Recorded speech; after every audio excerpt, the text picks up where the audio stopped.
আসসালামু আলাইকুম। কেমন আছেন সবাই? আশা করি আল্লাহর রহমতে যে যেখানেই আছেন ভালো আছেন। আমিও আল্লাহর রহমতে আলহামদুলিল্লাহ ভালো আছি।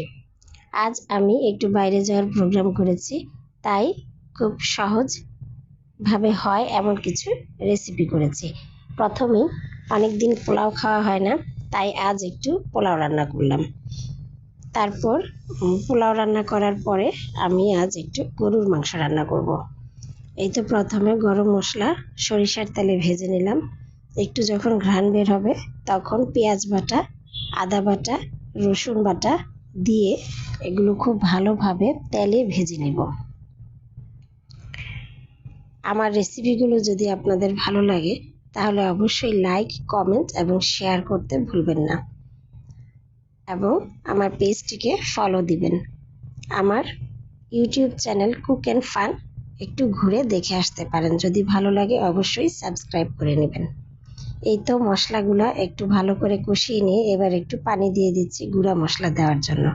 গুঁড়ো মশলার ভিতরে আমি লবণ, ধনিয়ার গুঁড়া, জিরার গুঁড়া এবং হলুদের গুঁড়া দিয়ে দিলাম। এবার এগুলোও খুব ভালো করে কষিয়ে নিতে হবে। কষিয়ে যখন এই যে এইভাবে তেল উঠে আসবে তখন এই মশলাতে আমি দিয়ে দিব মাংস। মাংসগুলো আগেই আমি কেটে ধুয়ে রেখেছি ভালো করে পানি ঝরিয়ে। মশলা যত ভালোভাবে কষাবেন রান্নাটা তত ভালো হবে।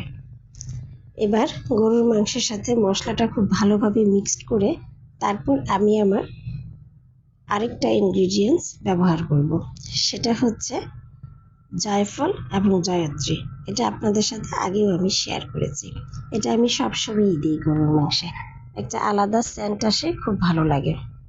এই তো এবার এই মশলাটা দিয়ে গরুর মাংসটা খুব ভালোভাবে কষিয়ে নিব এবং ঢাকা দিয়ে বসিয়ে দিব যেন মাংস থেকে যে পানিটা বের হয় সেটা খুব ভালোভাবে শুকিয়ে আসে।